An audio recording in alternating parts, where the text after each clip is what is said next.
Cette astuce WordPress est absolument sous-cotée. Pratiquement personne ne l'utilise et pourtant elle pourrait vous faire gagner du temps et peut-être même beaucoup de temps si vous passez une grande partie de votre temps dans WordPress. J'irais jusqu'à dire plusieurs heures par mois et c'est une astuce qui a été bien plus mise en avant depuis WordPress 6.6, donc tant mieux, c'est une bonne nouvelle. Laissez-moi vous montrer de quoi il s'agit. Lorsque vous vous rendez à l'intérieur de Gutenberg, du bloc editor, n'importe quelle page, du coup on peut aller sur cette page-là, on a désormais juste ici un accès rapide à ce qu'on appelle la palette de commandes. Et la palette de commandes, c'est quelque chose qui est sorti il y a quelques temps maintenant, il y a quelques mois disons, et c'est un énorme gain de temps, c'est un outil de productivité qui vous permet de faire pas mal de choses et qui vous permet d'avoir pas mal de raccourcis vers différentes actions. Et dans cette vidéo, j'aimerais vous montrer plein d'actions différentes, de choses que vous pourriez faire avec la palette de commandes pour que vous compreniez la puissance de cet outil et surtout le fait qu'il s'agisse véritablement d'un outil de productivité. Une fois que vous allez commencer à l'utiliser, vous ne pourrez plus vous en passer, vous fonctionnerez tout le temps avec et je suis sûr que c'est ce que vous ressentirez à la fin de cette vidéo. Juste avant de vous montrer pas moins de 7 exemples que j'ai trouvés pour cette vidéo pour la palette de commandes, laissez-moi vous dire que vous devez vous abonner à cette chaîne. Si vous voulez progresser sur WordPress, vous n'avez pas d'autre choix, il va bien falloir s'abonner à la chaîne YouTube la plus intéressante en France aujourd'hui sur WordPress. Donc cet outil s'appelle la palette de commandes. Vous devez être à l'intérieur de Gutenberg, donc dans une page, dans un article, dans un custom post type. Il suffit pas d'être dans le back-office de WordPress, ça fonctionnera pas. Et puis, une fois que vous êtes là, en fait, cette astuce, elle s'appelle CTRL-K. Finalement, on pourrait lui donner le nom de son raccourci. Vous faites un CTRL-K et vous allez pouvoir, comme ça, accéder à cette palette de commandes. Alors là, vous voyez déjà une petite idée des choses que vous pourriez faire. C'est déjà un peu intéressant, mais l'idée, c'est que vous puissiez soit faire CTRL-K, soit dorénavant, cliquer aussi en haut, juste ici, au niveau du nom de la page, et vous arrivez sur cette même palette de commandes où ici c'est écrit commande de recherche, ça a plusieurs noms anglais, français, ça n'a pas été super clair le naming autour de cet outil, mais en tous les cas il est très très utile. J'ai trouvé 7 exemples pour illustrer un petit peu la palette de commandes, les différents usages que vous pourriez faire avec, vous allez voir que ça va être intéressant, vous allez sûrement trouver l'un de ces usages appropriés pour vous et vous vous en servirez. Je pense qu'une fois qu'on commence à s'en servir, on ne revient plus en arrière. Le premier exemple, ça va être de prévisualiser votre page. Donc là, une fois que j'ai créé une page, vous voyez que juste ici, j'ai juste le petit raccourci « Voir la page ». Donc je peux voir la page juste ici. Mais admettons que je veux prévisualiser mes changements. Donc je commence à faire des changements. Et puis j'aimerais bien pouvoir dézoomer, voir un petit peu comme un visiteur lambda ma page pour avoir une meilleure vue d'ensemble. Est-ce que mes changements me conviennent ou pas? Là, comment je fais? La palette de commandes peut vous aider à faire ça. Donc vous faites CTRL-K.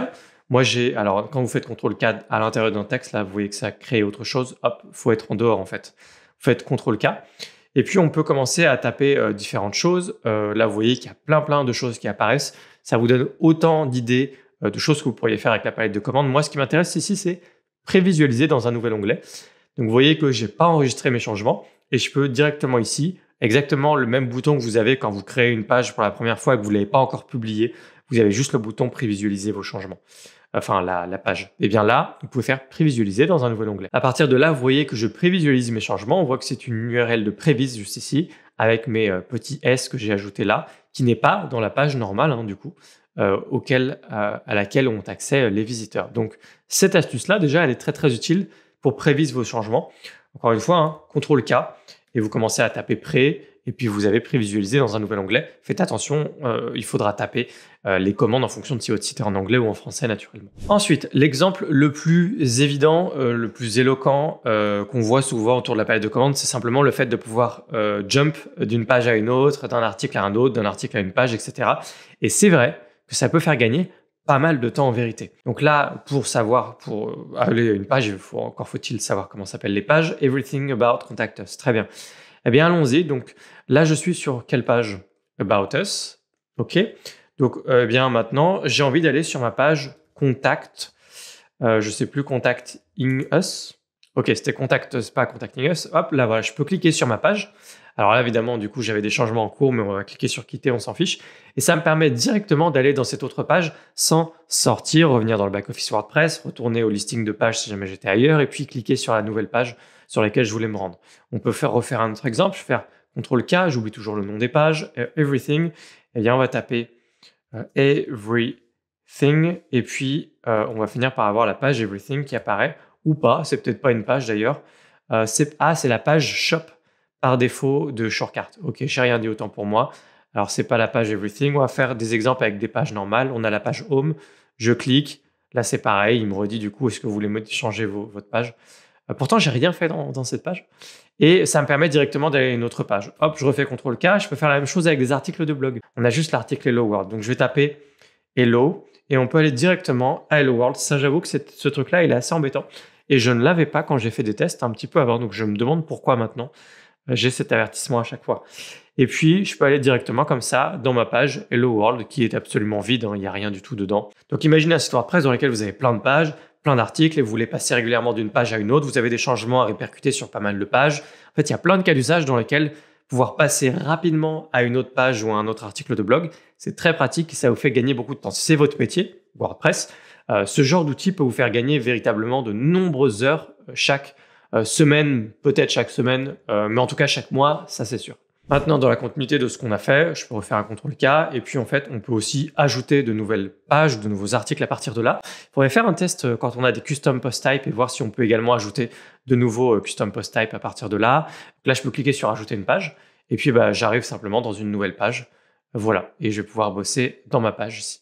Maintenant, qu'est-ce qu'on peut faire à l'intérieur de Gutenberg quand on travaille dans les blocs? J'ai vu un usage que je trouve intéressant que je peux vous montrer. Ça m'est déjà arrivé d'être coincé à l'intérieur de l'éditeur et de me dire « Ah bah mince, j'arrive pas à mettre juste au-dessus ou juste en dessous d'un bloc parce que le layout, la mise en page fait que c'est un petit peu compliqué ou c'est un peu difficile tout simplement. » Eh ben, on peut le faire. Donc là, je clique sur la section qui m'intéresse. Par exemple, ici, on va dire que j'ai du mal à me mettre juste avant ici parce que là, vous voyez, comment je me fais pour me mettre avant? Je fais entrer, je commence à taper quelque chose et puis je bricole un truc et hop, là j'arrive à me mettre au-dessus.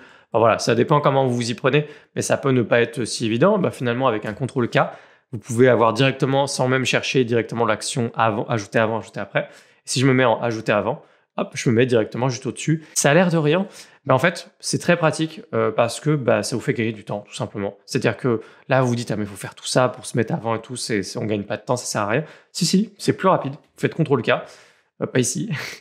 Vous faites CTRL-K, très rapidement, vous pouvez même jouer avec les flèches de votre clavier, c'est ce que je fais là.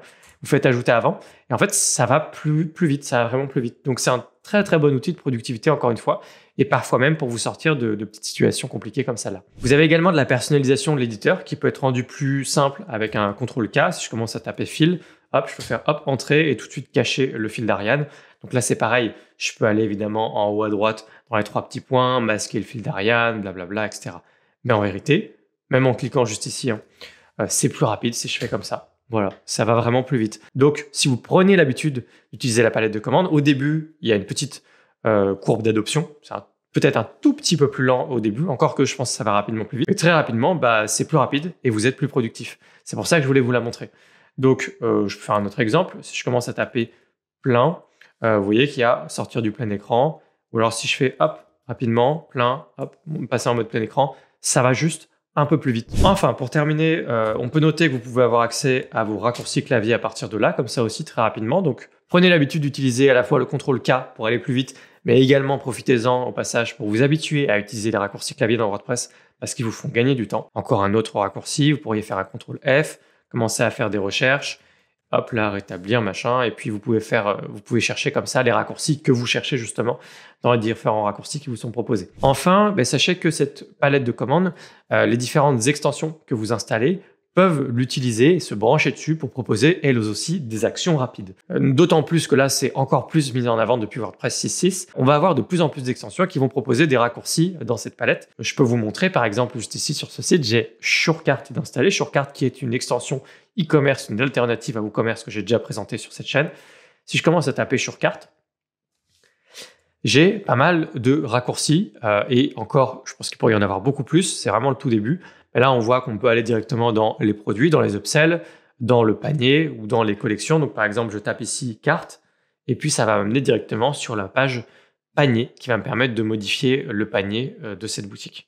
Je vois d'ailleurs au passage là que j'atterris directement dans un petit bug. Je pense que là, tout de suite, ça doit être un souci de compatibilité entre Surecart et WordPress 6.6 parce qu'au moment où je tourne cette vidéo, WordPress 6.6 n'est toujours pas vraiment sorti.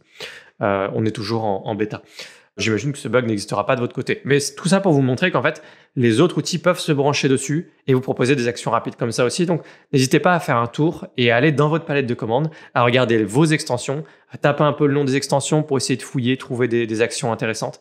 et à vous habituer à utiliser la palette de commandes. Voilà, et bien si vous avez des questions, n'hésitez pas à les poser dans l'espace commentaire. Et si jamais vous voulez aller plus loin sur WordPress, nous avons des formations WordPress, vous trouverez les liens en description de cette vidéo pour à la fois devenir un professionnel de WordPress, vous former à WordPress et à la création de sites, e-commerce, à la création de sites pour restaurants, espaces membres, absolument tout.